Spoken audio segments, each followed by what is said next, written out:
Hello and welcome to this special edition of Power and Politics. I'm Scott McGee, and this week, Democrats are selling. Congress is supposed to be on a break until the rest of the year, but there is still work to be done. We were headed for a debt ceiling. We now have a deal on that. That's good news, so they're selling that bit. Also, the Build Back Better bill, which has now passed the House, but is still waiting action in the Senate, where its future is uncertain, so they got to sell that. And they have one bill to celebrate, though, with President Biden's bipartisan infrastructure bill now signed into law. So, lots to talk about, and we do have someone here to discuss those issues and so much more. We have freshman Congressman of the 17th District, Mondaire Jones. Mr. Jones, thank you for joining me today. Thanks for having me here. So, you are about, as I just mentioned, you are a freshman. You're about to finish your first year in Congress. What have you learned?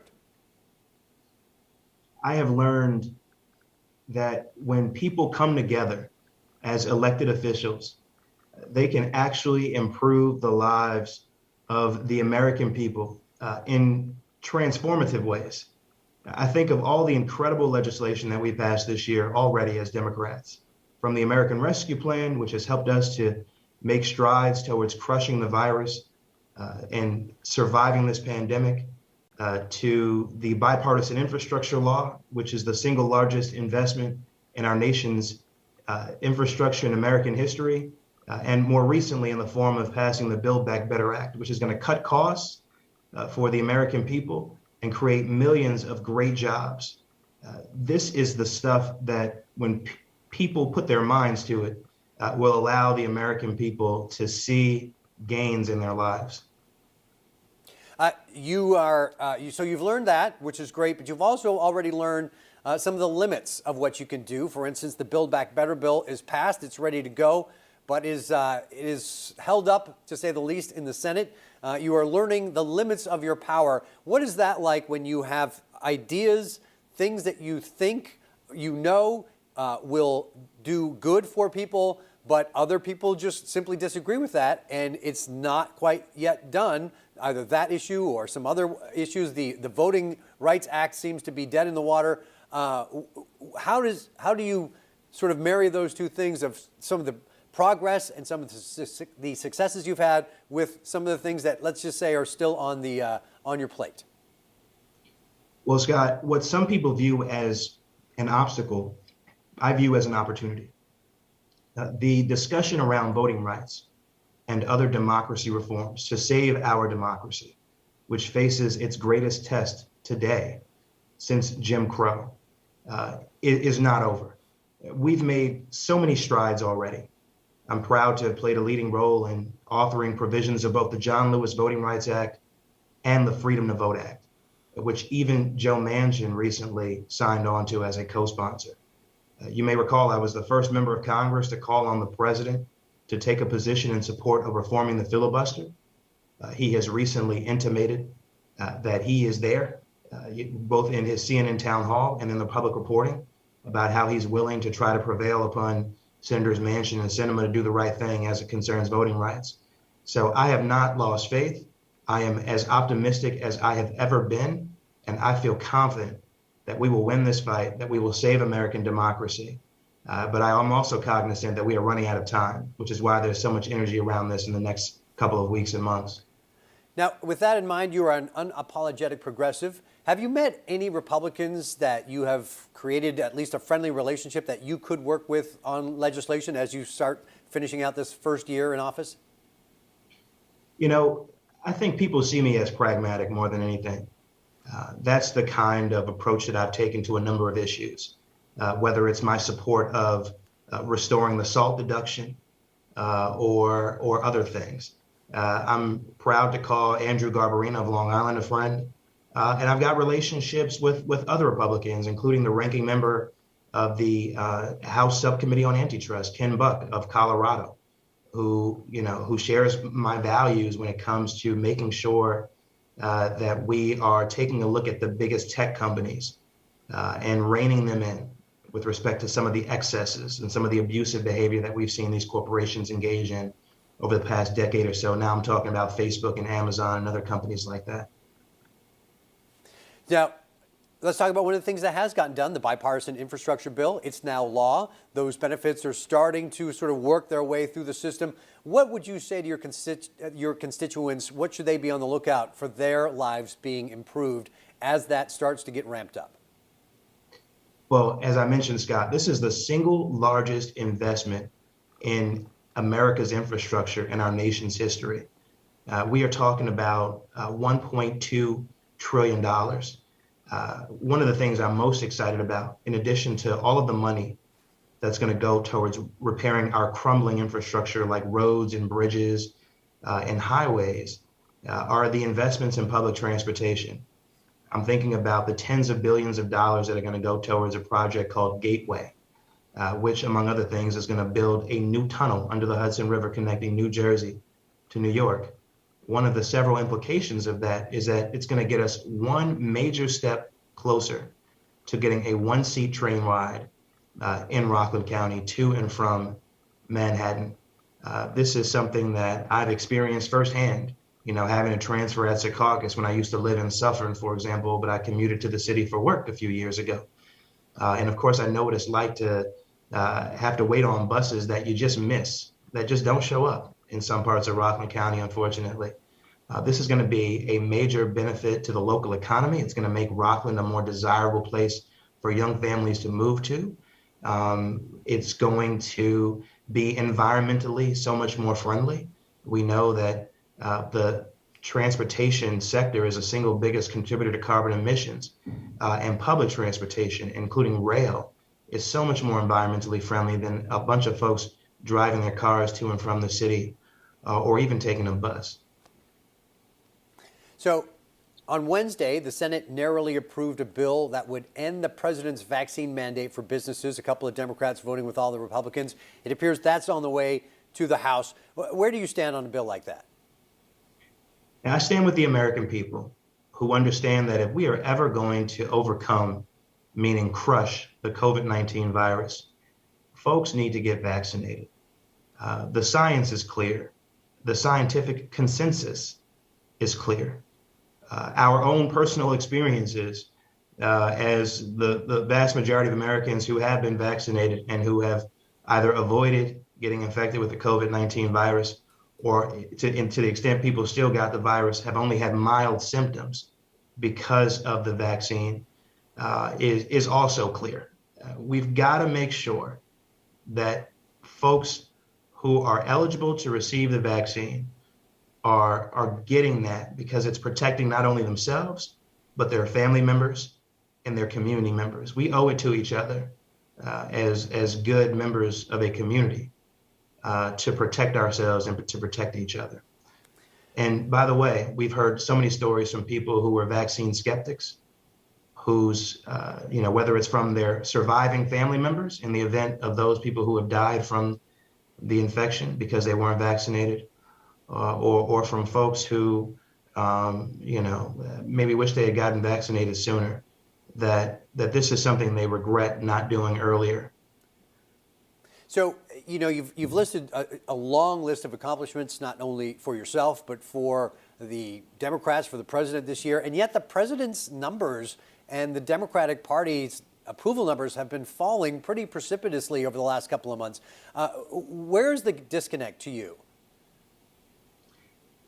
I think a really large contributing factor was and has been a sort of profit-driven media, specifically media that understands that the American people are most attuned to conflict and to dissension. There's been so much coverage of the narrative of Democrats being in disarray, despite the fact that we have passed so many pieces of major legislation, and one major political party, that party being the Republican Party, not only incited a violent insurrection at the Capitol on January 6th, which was unprecedented, but continues to undermine our democracy in state legislatures all across the country, including as well at the federal level in the United States Congress, whether it's through not voting for voting rights legislation and supporting the continued existence of the Jim Crow filibuster,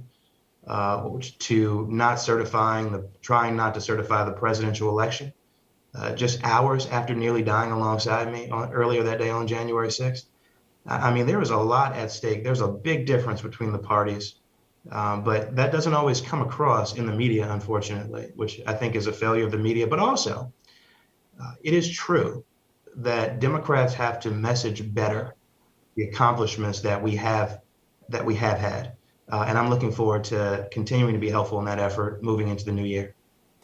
All right, we only got about 30 seconds left. I do want to ask, we just averted this debt ceiling disaster. Is it time to get rid of the debt ceiling? It is absolutely time to get rid of the debt ceiling. It's one of those things that, again, contributes to this narrative of dysfunction. I mean, my goodness, in every household in America, people are expected to pay their debts. But not in the United States Congress, unfortunately, because of my Republican colleagues playing games. We've got to ensure that we have the full faith and credit of America intact. And so we've got to get rid of this brinksmanship every year or so. I got you. All right. Congressman Mondaire Jones, we are just getting started with this conversation. We're going to have more of this discussion coming right up. Welcome back to this edition of Power and Politics. I'm Scott McGee, and I am joined today by Democratic Representative Mondaire Jones.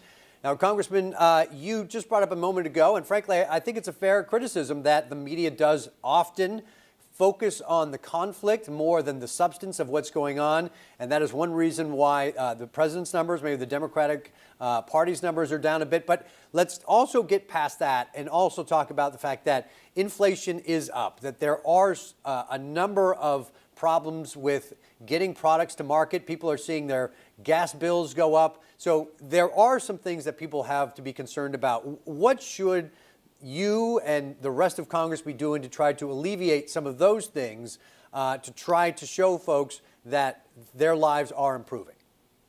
Yeah. Well, I want to start by framing the problem in the correct historical context, right? So the reason that prices are so high is because of a supply chain crisis. We have seen that crisis because of this unprecedented COVID-19 virus. People were ordering things that, previously were easy to come by.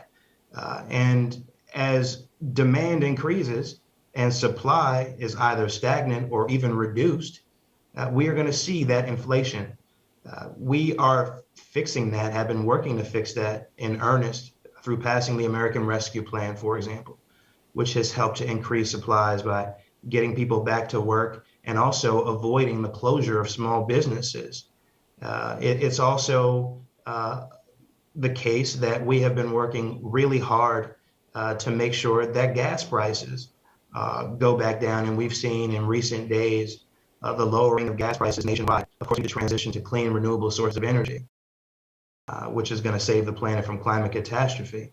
But this is something that is a problem that the president inherited in terms of the supply chain crisis. And it's also something that economists predict based on their expertise and the data will be temporary in nature. That does lead me to my next question. Was something interesting I saw this week that there's this new move among some of the folks in the Progressive Caucus in Congress to create a 4-day, 32-hour work week. Do you support this? Are you on this list of lawmakers supporting this? And if so, how would it work? What exactly is it? Well, this is where what I said earlier about being pragmatic comes in. I'm not on that list. I have great respect for the ideas, the novel ideas of my colleagues. I'm not there on that. I think that we need to make sure that everyone in America has a living wage, that people are paid adequately for their services rendered, and that people don't have to go bankrupt just to afford things like childcare and healthcare and so on and so forth. But I've worked 5 days. I think most people are used to working 5 days, and let's just make sure that people can live in dignity while they do that and get the wages that they deserve. That's my approach to the issue. It's an interesting concept, and you're seeing it not just in Congress but other places of reducing that to a 4-day work week. But I appreciate your answer there. So where do you see the Democratic Party going in? Did you learn any lesson from the loss in the state of Virginia? Are you buying into some of those analysts who would say that there are a lot of voters who who voted for President Biden in Virginia or in New Jersey, but then came back to the Republican, maybe went because President Trump isn't on the ballot or for some other reason they're concerned about what's going on with their schools. Where do you see the Democratic Party having to go if, or do you see a problem at all after what happened on Election Day back in November? Look, you had a lot of folks coming out who had never voted before because they were motivated by false notions that critical race theory was being taught in K through 12 public schools. You had a lot of folks coming out to vote who were and continue to believe things that they hear on Fox News, and frankly, who are motivated by things that I think most Americans would frown upon. So I think there was a combination of factors that led to that high turnout for the incoming governor in Virginia.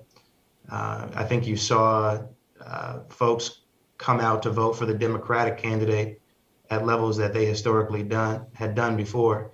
But it's also the case that we've got to deliver more. I mean, as proud as I am of what we've accomplished with the American Rescue Plan and Build Back Better, which still needs to be passed in the Senate, and of course the bipartisan infrastructure law, which is a law on the books and which is going to be bringing billions of dollars to states like New York to repair our crumbling infrastructure.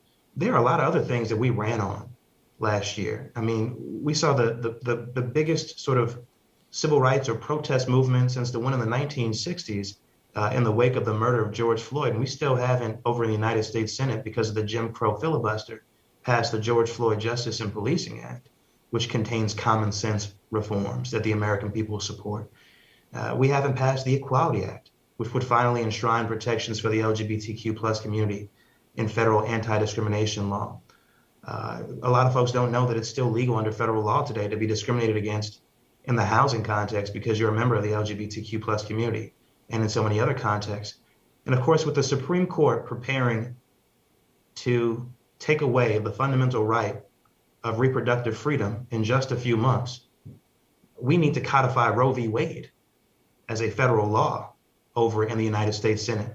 But because of the Jim Crow filibuster, that is being blocked. That is why the American people are frustrated. They want to see more of what Democrats promised. They know that the things we support are the things that they need and that they want. And that's why when you do the polling on any number of these issues, it's so popular with the American people. But now we've got to actually deliver now that we have the ability to do so. I only got about 30 seconds left, but I do want to bring in, how do you feel about how the January 6th Commission is doing? I think the January 6th Commission is doing an incredible job. The problem, of course, is that it still is constrained by existing law with respect to subpoenas. There was a Trump judge who just scheduled a hearing in the matter of Steve Bannon for the early summer or late spring of next year, which is not ideal when you're trying to get to the bottom of what happened on January 6th. Of course, we largely know what happened in terms I got to cut you off, but we'll continue this conversation in just 1 minute. Jones, I had to cut you off just a moment ago. We were talking about January 6th. There's a lot of frustration, I think, from voters who are wondering if the President Trump is going to be able to just sort of delay this until perhaps the next Congress and then it gets dropped. How do you feel about the job being done? And is there going to be a report before the next election? Well, I think the work that has been done by the bipartisan select committee on January 6th, which includes people like Liz Cheney, formerly the chair of the Republican caucus, and Adam Kinzinger, they have to be able to continue to do their important work. And one of the challenges right now is Congress's subpoena power. Unfortunately, we need the Department of Justice to enforce those subpoenas when former Trump officials refuse to cooperate, to appear, to provide testimony. And of course, we need to be asking why they won't provide testimony. But this is something that is really frustrating. But I think the committee is doing the best job that can be done. They've, I think, interviewed over 300 people between the committee and its staff. I think Liz Cheney recently said publicly. And so from what I hear, they are making tremendous progress, and I'm proud of the work that they are doing. If we don't get to the bottom of what happened on January 6th, we will see something like it happen again. All right. Just this morning, as we do this interview, someone tried to come into the Longworth office building with a loaded gun. This is the environment, unfortunately, that the Republican Party has created. So we got to make sure it can't happen again.